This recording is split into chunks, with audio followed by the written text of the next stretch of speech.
बांकी डंपड़ा ब्लॉक हरिराजपुर गाँव में झाड़ाबांति 3 दिन में 70 रु अधिक आक्रांत हो बांकी उपखंड चिकित्सालय चिकित्सित हो घरे रही झाड़ाबांति आक्रांतों संख्या दिनकू दिन बढ़िबार लगी। ग्राम्य जल जोगाण प्रकल्परू आसुवा जोगाण पानी दूषित पानी पी लोके आक्रांत होता अभियोग करते। गाँव को पाइप जोगे जोगाण होता पानी कटक लाबोरेटोरी को पानी मान परीक्षा पठा जाइथिला। एबे पानी नमूना परीक्षा जनापड़ी पॉजिटिव। महानदी वसुधा योजन आसुवा पानी दूषित 3टी स्थान हरिराजपुर गाँव को आसुवा पानी सबू दूषित होता रिपोर्ट आसवा पर गाँ लोके छानिया अनेक आक्रांत हो घरोई हस्पिटाल रे भर्ती होइछंती। एपटे गतकाली पंचायतीराज और पानीय जल जोगाण विभाग वरिष्ठ जंत्री पहुंची पानी जोगाण बंद करी टैंकर जोगे विशुद्ध पीवा पानी जोगाइबाकू निर्देश दैछंती। हरिराजपुर गाँव में डाक्तरी टीम आशाकर्मी सहित पहुंची घर को घर जाई स्वास्थ्यावस्था बुझी औषध बंटन करुछंती। आक्रांतों संख्या बढ़िबारु लोके एबे आतंकित होई पड़िछंती।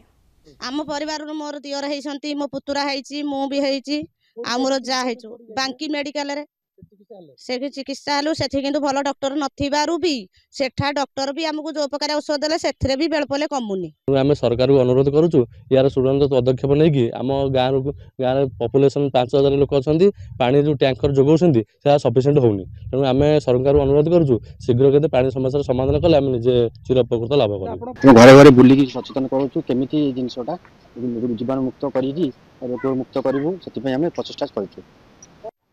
घरे आम समझ घरे कहूँ जदि ओआरएस पी रखुच्च मैंने झाड़ा हो ओआरएस पी केमी ओआरएस प्रिपेरेसन शिखाऊँ।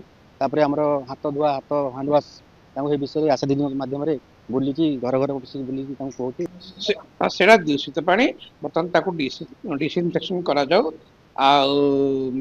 टैंकर जोगे पानी लोक को सप्लाई करा जाऊ।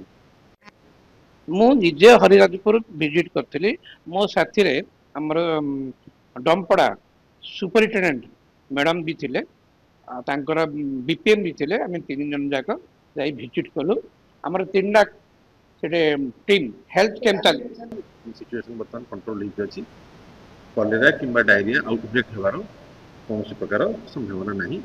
तो वीडियो को डॉक्टर को साधुवाद देवी अमल से उचित समय जाकि ठीक समय प्रॉम्प्टली काम करके बहुमूल्य जीवन